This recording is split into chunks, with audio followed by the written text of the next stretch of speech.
প্রিয় দর্শক, আপনারা যে যেখানে আছেন সকলকে প্রীতি ও শুভেচ্ছা জানিয়ে নিউ ইয়র্ক থেকে রতন তালুকদার লাইভ শুরু করছি। রাষ্ট্রপতি মোহাম্মদ শাহাবুদ্দিন চুপ্পু কাকতালীয়ভাবে যদিও পদত্যাগ করেছেন, কিন্তু এই পদত্যাগ কিন্তু প্রত্যাশিতই ছিল।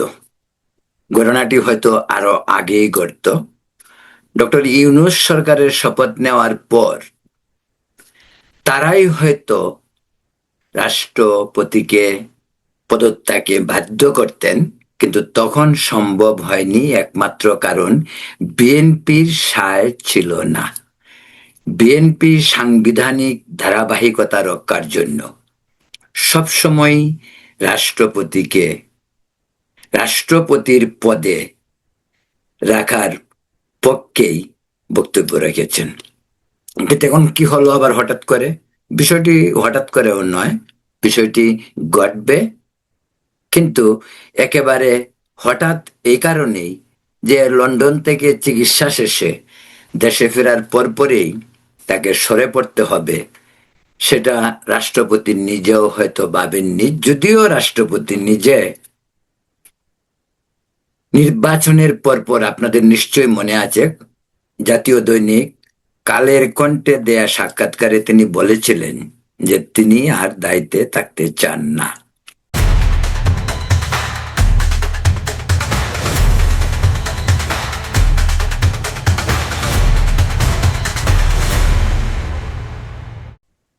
তারপরেও মাননীয় প্রধানমন্ত্রী তারেক রহমানের ইচ্ছায় বিএনপি তার প্রতি যে সম্মান প্রদর্শন করেছেন, সেই সমস্ত বিষয়ের প্রতি মুগ্ধ হয়েই হয়তো রাষ্ট্রপতি চুপ্পু ভেবেছিলেন যখন তারা চাবে তখন সরে পড়বে।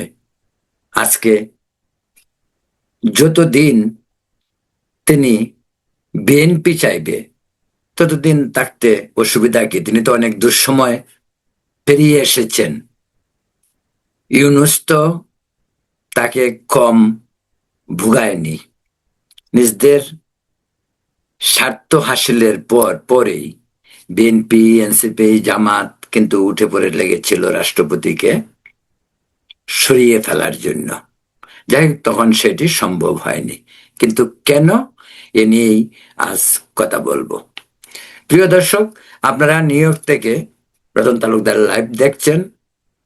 রাষ্ট্রপতি যথারীতি পদত্যাগ করেছেন। আপনাদেরকে একটি কথা বলা উচিত, আপনারা নিশ্চয়ই সকলে সেই বিষয়টিও জানেন।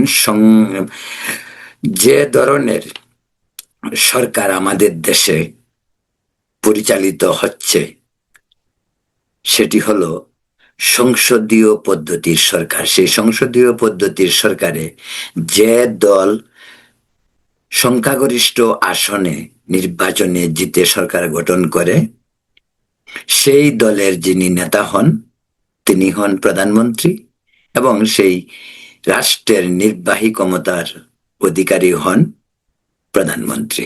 আবার রাষ্ট্রপতি রাষ্ট্রের সর্বোচ্চ ক্ষমতার অধিকারী। সংসদীয় পদ্ধতিতে রাষ্ট্রপতিকে বলা হয় পুতুল। রাষ্ট্রপতিকে সব সময় সব কিছুতে প্রধানমন্ত্রীর পরামর্শ নিয়ে কাজ করতে হয়। তাই রাষ্ট্রপতি অনেকাংশেই ব্রিটেনের রানীর মতো সিম্বলিক রাষ্ট্রপ্রধান, এবং সাংবিধানিক ধারাবাহিকতার যে সমস্ত কর্মকাণ্ড রাষ্ট্রপতির জন্য করা হয়ে থাকে, তা মূলত এই ফিতা কাটা ছাড়া তেমন কোনো কাজ রাষ্ট্রপতির নেই। আবার রাষ্ট্রপতি কোনো কোনো সময় সর্বশক্তিমান হয়ে ওঠেন। রাষ্ট্রপতি ইচ্ছা করলে সংসদ ভেঙে দিতে পারেন। রাষ্ট্রপতি ইচ্ছে করলে জরুরি অবস্থা জারি করতে পারেন না। রাষ্ট্রপতি ইচ্ছা করলে সংসদ ভেঙে দিয়ে আবার নতুন নির্বাচনের আয়োজন করতে পারেন। এই সমস্ত কাজগুলি রাষ্ট্রপতি করতে পারে, যদিও আগেই বলছি সংসদীয় পদ্ধতির সরকারে প্রধানমন্ত্রী সর্বে সর্বা এবং রাষ্ট্রপতিকে প্রধানমন্ত্রীর মুখ পানি চেয়ে থাকতে হয় এবং প্রধানমন্ত্রী যা বলবে সরকারি দলের মন্ত্রী পরিষদ সরকার যা বলবে রাষ্ট্রপতিকে তা পালন করতে হবে। তার প্রমাণ আপনারা নিশ্চয়ই পেয়েছেন। 12 ফেব্রুয়ারি নির্বাচনের পর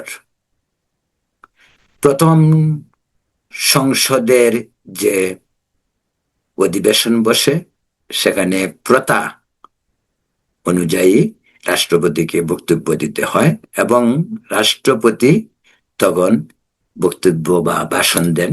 আমাদের সদ্য পদত্যাগ করা রাষ্ট্রপতি মোহাম্মদ শাহাবুদ্দিন ছুপ্পু এই বিএনপি সরকার গঠন করার পর প্রথম অধিবেশনে রাষ্ট্রপতির ভাষণ দিয়েছেন এবং সেই ভাষণটি সবসময়ই সরকারি দল সেই ভাষণটি লিখে দেয়। বলা যেতে পারে রাষ্ট্রপতি একটি লিখিত বক্তব্য পাঠ করেন, সেটিকে রাষ্ট্রপতির ভাষণ বলে বলা হলেও ব্যক্তিগতভাবে রাষ্ট্রপতির কোনো বক্তব্য সেই ভাষণে প্রতিফলিত হয় না। সরকারি দল যেভাবে বলে দেন, যেভাবে লিখে দেন, রাষ্ট্রপতিকে সেই নিয়মেই পালন করতে হয় এবং গত সংসদের অধিবেশনের প্রথম অধিবেশনে রাষ্ট্রপতি ছুপ্পু যে ভাষণ দিয়েছেন সেই ভাষণটিও যথারীতি সেই প্রথা মাফিক সরকারি দল লিখে দিয়েছে, রাষ্ট্রপতি ভাষণ দিয়েছেন। সেই ভাষণে রাষ্ট্রপতি সাবেক প্রধানমন্ত্রী শেখ হাসিনা সরকারের সমালোচনা, ফ্যাসিস্ট, দুর্নীতি সব নিয়ে কথা বলেছেন, কারণ সেই ভাষণটি তারা লিখে দিয়েছে। রাষ্ট্রপতি অত্যন্ত অভিজ্ঞ লোক, তিনি জানেন, তিনি রাজনীতি করতে করতে এতটুকু এসেছেন, তার এই জ্ঞানটুকু রয়েছে যে রাষ্ট্রপতি হিসেবে বসে থাকার যে চেয়ারটি তার নির্ভর করে সরকারের উপর। তাই রাষ্ট্রপতিকে যখন যা বলা হয় রাষ্ট্রপতি তখনই তা করে। আগেই যে কথাটা বললাম যে রাষ্ট্রপতিকে বিএনপি কেন এতটুকু গুরুত্ব দিয়ে হঠাৎ করে একেবারে যেন গলা ধাক্কার মতো সেটা পেছনে বা সেটার নেপথ্যের কাহিনী অনেক গুজব, অনেক গসিপ, কথাবার্তা বলা হচ্ছে, টকশোতে আলোচনা হচ্ছে, বিভিন্ন বিজ্ঞজনরা, বুদ্ধিজীবীরা আলাপ করছেন, রাজনীতিকরা আলাপ করছেন। কিন্তু ঘটনা হলো রাষ্ট্রপতি নিয়ে একটি আতঙ্ক, আর বিএনপির তো এই আতঙ্ক রয়েছে। রাষ্ট্রপতি, প্রধান বিচারপতি, তাদেরকে নিয়ে একটা আতঙ্ক সবসময়ই সরকারি দলের থেকে যায়। বিএনপির সেটা রয়েছে। ইমপিচ করতে হয়েছিল বদরুদ্দোজা চৌধুরীকে, ডাক্তার, আপনারা জানেন, যিনি জিয়াউর রহমানের সাথে সেকেন্ড ম্যান হিসেবে পরিচিত, অত্যন্ত প্রভাবশালী বিএনপির নেতা, বিভিন্ন সময় গুরুত্বপূর্ণ মন্ত্রী পরিষদ, পররাষ্ট্র মন্ত্রী থেকে শুরু করে অনেক গুরুত্বপূর্ণ মন্ত্রিত্ব তিনি সামলিয়েছেন। সেই ডাক্তার বদরুদ্দোজা চৌধুরী বিএনপির প্রতি এত অনুগত থাকার পরও, খালেদা জিয়ার প্রতি তার অসীম শ্রদ্ধাবোধ এবং নেতৃত্বের প্রতি অবিচল আস্থা থাকার পরও, খালেদা জিয়া যখন তাকে রাষ্ট্রপতি করলেন, সেই বদরুদ্দোজা চৌধুরীকে বিএনপি কিন্তু ইমপিচ করেছিল। কারণটা অনেকেই জানে, অফিসিয়ালি সেটা না বললেও অনেক খবরই ভিতরে রয়ে যায়। যেমন তিনি জিয়াউর রহমানের মাজার জিয়ারত করতে যাননি, সেটা হয়তো একটা কারণ হইতে পারে। এরকম শেখ হাসিনার আমলেও এই ধরনের ঘটনা ঘটেছে। শেখ হাসিনাও খুব ভেবেচিন্তে একেবারে তার অনুগত্য যারা, তাদেরকে তিনি রাষ্ট্রপতি করেছেন। আপনাদের নিশ্চয়ই মনে আছে বিচারপতি শাহাবুদ্দিন, যিনি অত্যন্ত সম্মানিত এবং সর্বজন নন্দিত ছিলেন। উপদেষ্টা, প্রধান উপদেষ্টা থাকা অবস্থায় 91-এর একটি অবাধ সুষ্ঠু, বাংলাদেশের ইতিহাসে সবচেয়ে অবাধ সুষ্ঠু সাধারণ নির্বাচন যেটা হয়েছিল, সেটি বিচারপতি শাহাবুদ্দিনের আমলে। 96-এ শেখ হাসিনা এসে শাহাবুদ্দিন সাহেবকে নিরপেক্ষ রাষ্ট্রপতি হিসেবে রাষ্ট্রপতি বানিয়েছিলেন।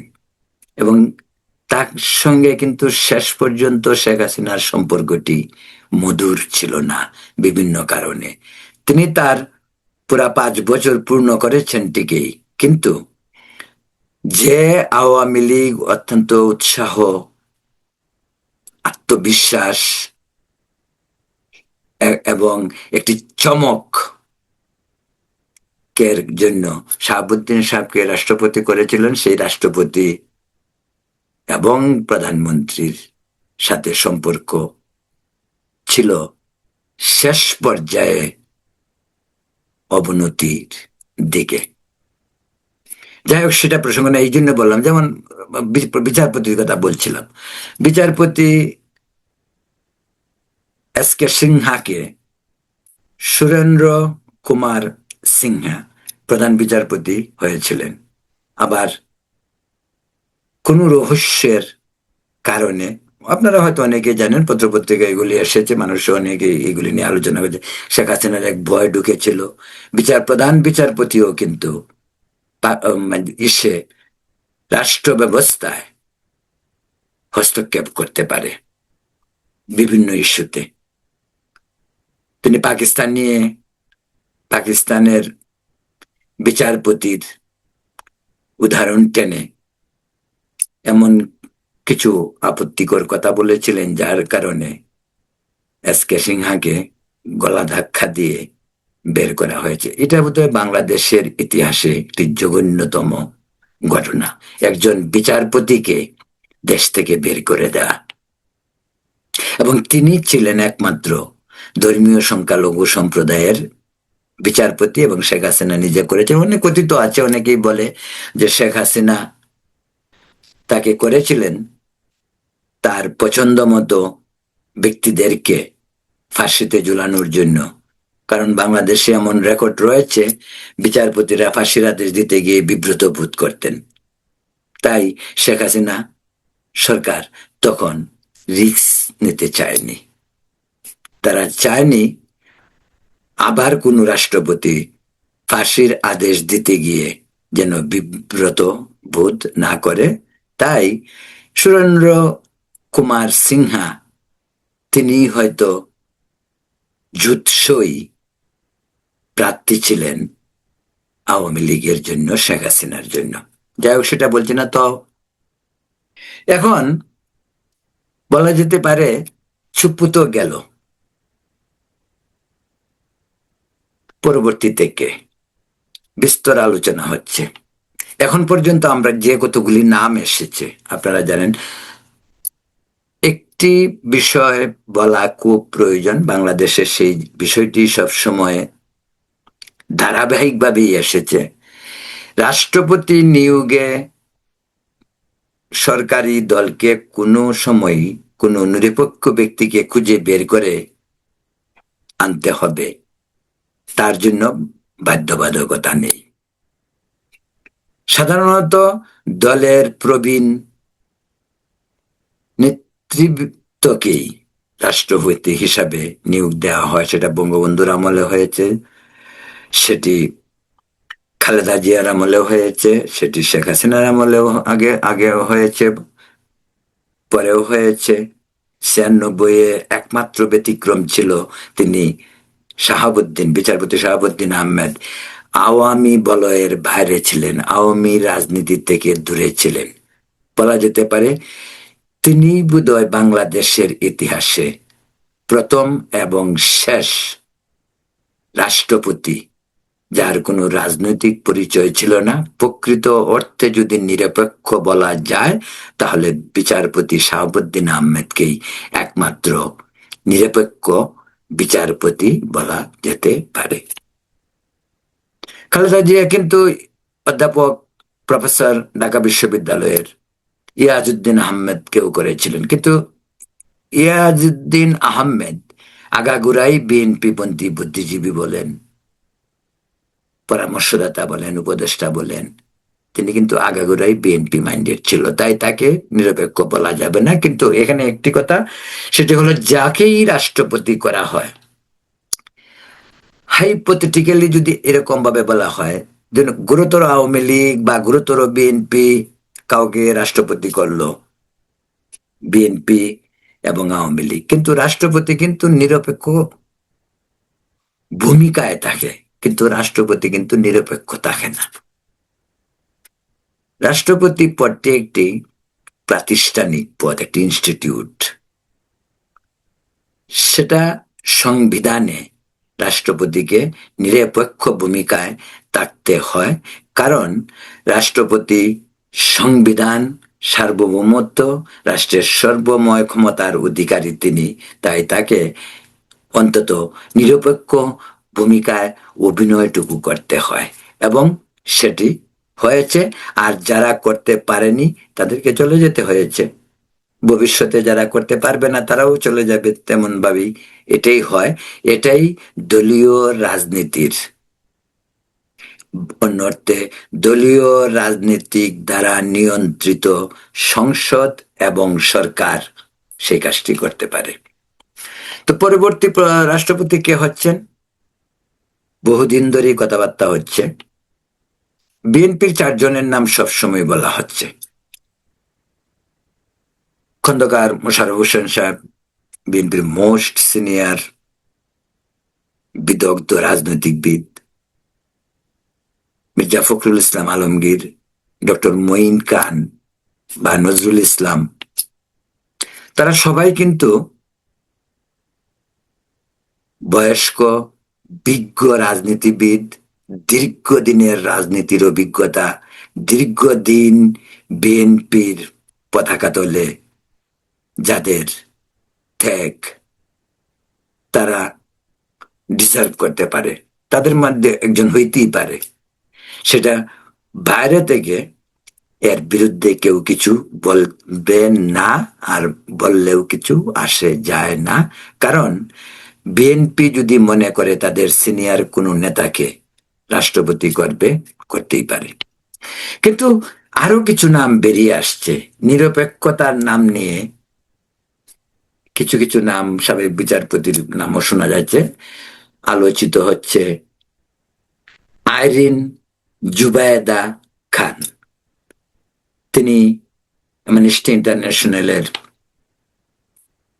সভাপতি, জেনারেল সেক্রেটারি ছিলেন, সুশিক্ষিত, বিদেশে দীর্ঘদিনের জীবন, জাতিসংঘে 1.5 দশকের কাজের অভিজ্ঞতা, হিউম্যান রাইটস নিয়ে তিনি কাজ করেছেন। নিঃসন্দেহে তার যোগ্যতার কোনো কমতি নেই। আপনারা জানেন যে সম্প্রতি তিনি আবার জাতিসংঘের স্থায়ী প্রতিনিধি হিসেবে নিয়োগ পেয়েছেন। এখন আবার তার নামটি খুব জোরে সুরে শোনা যাচ্ছে, আইরিন খানের নামটি। বলে রাখা ভালো, নামটি শুনে হয়তো বুঝতে পারেন, আইরিন জুবায়েদা খান, তিনি প্রধানমন্ত্রীর সহধর্মিণী ডাক্তার জুবায়েদা রহমানের চাচাতো বোন, খুব ঘনিষ্ঠ আত্মীয়, বলতে গেলে একেবারেই পারিবারিক একটা সম্পর্ক। আর নিশ্চিতভাবেই সেই সম্পর্ক থাকবে, কারণ এক পরিবারের মেয়েই তো তারা দুজনেই, জুবায়েদা রহমান, আইরিন খান, দুজনেই এক পরিবার থেকে এসেছে, এক রক্ত থেকে এসেছে। তো সেখানে সমস্যাটা কি হইতে পারে, সমস্যাটার কথা আমি পরে বলি।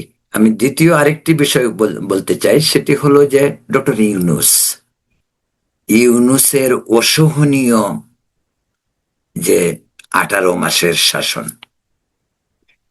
এবং ধান্দাবাজি, স্বার্থপরতা সবকিছুর পরে ডক্টর ইউনূস যেভাবে দমকা হাওয়ার মতো উড়ে এসে আমাদের দেশে জুড়ে বসেছিলেন, তার বিদায়টা এক সময় কিন্তু এতটুক উল্লাস ছিল না। ইউনূস 5 আগস্ট শেখ হাসিনা চলে যাওয়ার পর 8 আগস্ট বাংলাদেশে এলেন। মানুষের মনে একটি আশার সঞ্চার হয়, মানুষ উজ্জীবিত হয়, মানুষ মনে করেছিল যে একটি আন্তর্জাতিক মুখ আমাদের, একজন নোবেল বিজয়ী, একজন ব্যবসায়ী, গ্রামীণ ব্যাংক থেকে শুরু করে ওনার অনেক বিজনেসের সঙ্গে উনি জড়িত। আপনারা জানেন যে বিজনেস উনি কত টাকা এসে শুধু ট্যাক্স মাফ করালেন, আবার লাইসেন্স নিলেন, আদম ব্যবসার লাইসেন্স, ইউনিভার্সিটির লাইসেন্স, গ্রামীণ ব্যাংক, অনেক কিছু। সেই ইউনূসের বিদায়ের পর 18 মাসের মব শাসন, দুর্নীতি, রাজনীতিকে একেবারে লেজে গুবরে করে মুক্তিযুদ্ধের চেতনাকে ধূলিসাৎ করে দিয়ে তিনি রিসেট বটম টিপেছিলেন দেশটিকে পিছনের দিকে নেওয়ার জন্য। কম্পিউটারের রিসেট বটম যখন টিপা হয় তখন আপনি ফ্রন্ট, সামনের দিকে যাবেন, ফরওয়ার্ড। আর উনি করেছিলেন আমাদের ব্যাকে যাওয়ার জন্য, যে কারণে অন্য আলোচনায় যাব না, যে কারণে আজকে আমাদের মুক্তিযুদ্ধ সবকিছু নিয়েই এক নৈরাজ্য চলছে। দেশটিকে যেন আবার সেই পরাধীন উপনিবেশ পাকিস্তানি স্টাইলের দিকে তিনি ফিরিয়ে নিচ্ছেন, যে পাকিস্তানের সঙ্গে আমরা 9 মাসের যুদ্ধে 30 লক্ষ শহীদ আর 2 লক্ষ মা বোনের ইজ্জতের বিনিময়ে স্বাধীনতা পেয়েছিলাম। আজ সেই স্বাধীনতা স্বপ্ন, ইতিহাস, চেতনা ধূলিসাৎ হওয়ার পথে। গৌরবের যে মহানায়ক 71-এর বঙ্গবন্ধু, তার স্মৃতি ধুলায় লুণ্ঠিত। সেইগুলি নিয়ে অনেক ভিডিও করেছে, পরবর্তীতে অন্য ভিডিওতে বলবো। তো ইউনূসের নামটা কেন এখন এখানে বললাম, কারণ এই ইউনূস কিন্তু বসে নেই। আন্তর্জাতিকভাবে বিভিন্ন লবিং সংস্থা দিয়ে সে কিন্তু লবিং করছে, তার লোকও রয়ে গেছে এই সরকারে। ওই যে পররাষ্ট্রমন্ত্রী ডক্টর খলিলুর রহমান, ওই আরেক দান্দাবাজ, সে কিন্তু তারেক রহমানের পাশেই। মন্ত্রিসভায় সবসময় প্রধানমন্ত্রীর পরে সবচেয়ে গুরুত্বপূর্ণ যে পদ, সেটি হলো পররাষ্ট্র মন্ত্রণালয়। সারা পৃথিবীর বিভিন্ন দেশের সঙ্গে যার বা আমাদের দেশের সম্পর্ককে উন্নয়ন, বন্ধুত্ব, নিজেদের স্বার্থে কাজ করা, আজকের এই ভূ রাজনীতির যে চরম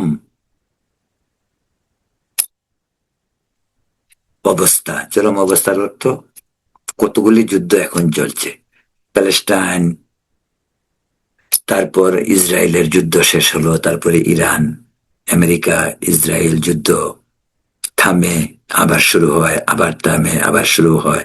ট্রাম্প সাহেবের যে পাগলামি, সেই পাগলামিতে তা হওয়া স্বাভাবিক, সেটা আমি মেনে নিলাম। এই যুদ্ধ থামবে, আবার হবে। ওইদিকে পুতিন, ইউক্রেন নিয়ে যুদ্ধ, আজকে কত বছর হলো। তো সারা পৃথিবীর যে অবস্থান, সেই অবস্থানে শক্তিশালী পররাষ্ট্র নীতি এবং পররাষ্ট্রমন্ত্রী আমাদের জন্য খুবই প্রয়োজন এই মুহূর্তে ছিল। যাই হোক, আমরা একজন আমেরিকান পররাষ্ট্রমন্ত্রী পেয়েছি, খলিলুর রহমান। দীর্ঘ প্রায় 2.5 দশক ধরে আমেরিকাতে ছিলেন। তিনি আমেরিকান সিটিজেন, যদিও তিনি নিজে বলতে চান না, বলা উচিত, কারণ অত অসৎ। সে যদি, আমরা তো আমেরিকায় থাকি, আমার নিজের তো আমেরিকাতে 40 বছরের উপর, আমি কিভাবে থাকি? একটি লোকের যদি আমেরিকান সিটিজেনশিপ না থাকে, সে আমেরিকায় থাকে, ইদার সিটিজেনশিপ অথবা গ্রিন কার্ড থাকতে হবে। তার সিটিজেনশিপ আছে, তার যে সিটিজেনশিপ রয়েছে, আমি ডক্টর খলিলুর রহমানের কথা বলছি, সেটা কিন্তু একাধিকবার বিভিন্ন জায়গায় আলোচিত হয়েছে, যদিও তিনি এখন অস্বীকার করছেন। যাই হোক, প্রিয় দর্শক, বলছিলাম এই ডক্টর ইউনূসও কিন্তু তারেক রহমানের সাথে চেষ্টা করছেন রাষ্ট্রপতি পদটিতে বসা যায় কিনা। তবে আমি ব্যক্তিগতভাবে একটি কথা বলি, আমার কাছে এখনো মনে হয় বিষয়টি খুবই আলোচিত। ইউনূস চেষ্টা করতেছে, এই টাইপের মানুষই ইউনূস, প্রচন্ড স্বার্থপর, ক্ষমতা থাকতে চায় এবং সে দীর্ঘদিন ক্ষমতায় থাকতে চায়। আরেকটা কি, দেশের একেবারে সর্বোচ্চ পদ যেটা এখন, তিনি ছিলেন উপদেষ্টা, প্রধান উপদেষ্টা, দ্যাট ইজ প্রায় প্রধানমন্ত্রীর মতো, এখন তিনি রাষ্ট্রপতি হতে চান এবং সেই চেষ্টা তিনি করছেন। বিএনপির প্রতি আমার কেন জানি একটা বিশ্বাস মনে হয়, সারপ্রাইজের কোনো শেষ নেই, আকস্মিক অনেক ঘটনাই ঘটতে পারে। কিন্তু আমার একটা ধারণা, বিএনপিকে যে পরিমাণ ভোগান্তি এই ডক্টর ইউনূস দিয়েছে, যে পরিমাণ টেনশন একটি নির্বাচনের জন্য, আরো দীর্ঘদিন ক্ষমতায় থাকার জন্য, 9-6 তো ডক্টর ইউনূস কম করেনি। বিএনপিকে কিন্তু ঘাম ঝরাতে হয়েছে নির্বাচনটির জন্য। আজকে যে বিএনপির ক্ষমতার মসনদে, সেখানে আসতে বিএনপিকে অনেক খাটকর পুরাতে হয়েছে, অনেক কিছু কম্প্রোমাইজ করতে হয়েছে। এই যে বলা হয় যে বিএনপি বাধ্য হয়েছে, বিএনপি তো স্বীকারই করেছে, এই যে গণভোটের ব্যাপার, জুলাই সনদ, বিএনপি তো বলেছে যে সবকিছুতেই তখন আমাদের সায় ছিল, এই কারণেই, তা না হলে নির্বাচনটি দেওয়া হতো না। নির্বাচনের জন্য তারা অনেক কিছুতেই কম্প্রোমাইজ করতে হয়েছে, হুইচ মেক সেন্স, এটা হইতেই পারে। কারণ খেলা যেটি ডক্টর ইউনূস শুরু করেছিল, আপনারা তো সব দেখছেন, এমন কোনো রাস্তা নেই আরো কিছুদিন ক্ষমতায় থাকার জন্য সেই রাস্তায় ডক্টর ইউনূস হাঁটেনি। শেষ পর্যন্ত যখন বিএনপিকে কোনো অবস্থাতেই মাইনাস করতে পারেনি, বাধ্য হয়ে লন্ডন গিয়েছিল। আচ্ছা, সেই ইউনূসকে নাকি রাষ্ট্রপতি করা হবে, তবে আমার আমার ধারণা ন। আর বিএনপিকে মানে সরি, ইউনূসকে রাষ্ট্রপতি করলে পরে এটাই হবে বিএনপির জন্য মরণ ব্যাধি, এক ক্যান্সার। আশা করি বিএনপি সে রাস্তায় হাঁটবে না। এখন আসুন আইরিন খান। আইরিন খানের কথা বলছি, হইতেই পারে অত্যন্ত বিশ্বস্ত, সব ঠিক আছে, কিন্তু আইরিন খান এরই মাঝে একটি পদ পেয়েছেন, জাতিসংঘের স্থায়ী প্রতিনিধি। এই আইরিন খানকে আবার রাষ্ট্রপতি করা হলে সেটাও বিএনপির জন্য একটি ভুল সিদ্ধান্ত হইতে পারে। এই কারণেই সেটা দলের ভিতরে একটি প্রতিক্রিয়া হবে।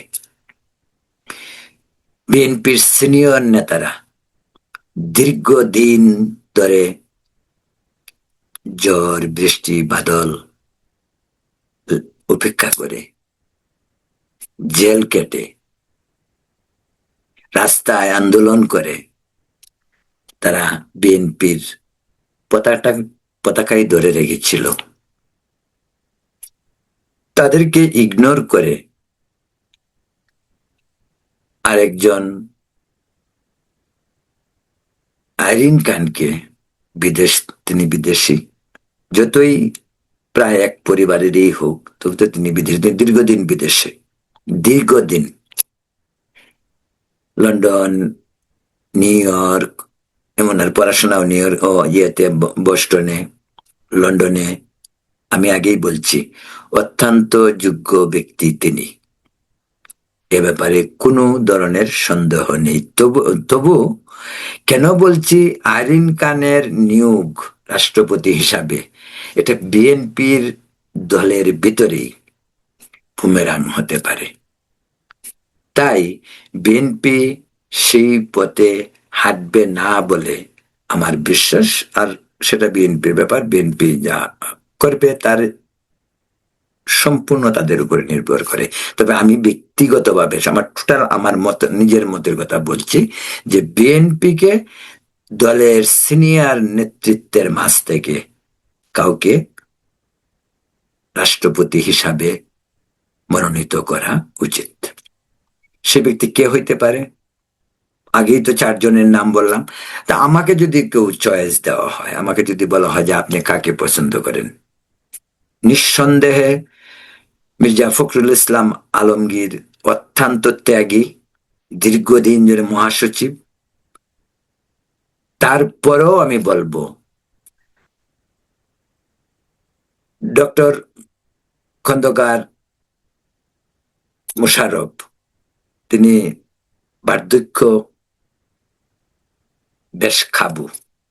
নজরুল ইসলাম সাহেব একই অবস্থা, তারা সকলেই বয়স্ক। তবে তার মাঝে মির্জা ফখরুল ইসলাম আলমগীরের চেয়ে বরং ডক্টর মঈন খান আমার দৃষ্টিতে একজন একেবারে পারফেক্ট হইতে পারে রাষ্ট্রপতি হিসাবে। বিএনপির প্রতি তিনি যতটুকু লয়াল, ভদ্র, বিনয়ী, অসম্ভব পড়াশোনা, দুর্নীতির কোনো রেকর্ড নেই, মানুষ হিসাবে একজন ভালো মানুষ, একজন অসাধারণ ব্যক্তিত্ব, সেটি বিএনপি, আমি আমার পার্সোনাল ওপিনিয়ন বললাম, সেটি বিএনপি তার ভেবে দেখতে পারে। প্রিয় দর্শক, তো বলছিলাম পরবর্তী কে সেটা সম্পূর্ণ নির্ভর করবে বিএনপির দলীয় সিদ্ধান্ত, প্রধানমন্ত্রীর সিদ্ধান্ত, এবং তারা যাদেরকে মনে করে তাদের জন্য উপযোগী তাকেই তারা রাষ্ট্রপতি করবেন। কিন্তু ডক্টর ইউনূস বা আরিন খান, যাদের কথা এতক্ষণ বললাম, তাদের চেয়ে ইউনূস তো নেই। ইউনূসকে রাষ্ট্রপতি বানানো তারেক রহমানের জন্য তো আগেই বলছি আত্মঘাতী হবে। বাকি সিনিয়রদের পক্ষ থেকে কাউকে করা যেতে পারে। আমি আমার একটি ব্যক্তিগত ওপিনিয়ন আপনাদের সঙ্গে শেয়ার করলাম। বিএনপি বিষয়টি ভেবে দেখতে পারে। প্রিয় দর্শক, এখন এ পর্যন্তই। ভালো থাকুন, সুস্থ থাকুন, নিরাপদ থাকুন। পরবর্তীতে অন্য ইস্যু নিয়ে কথা বলবো। শুভরাত্রি।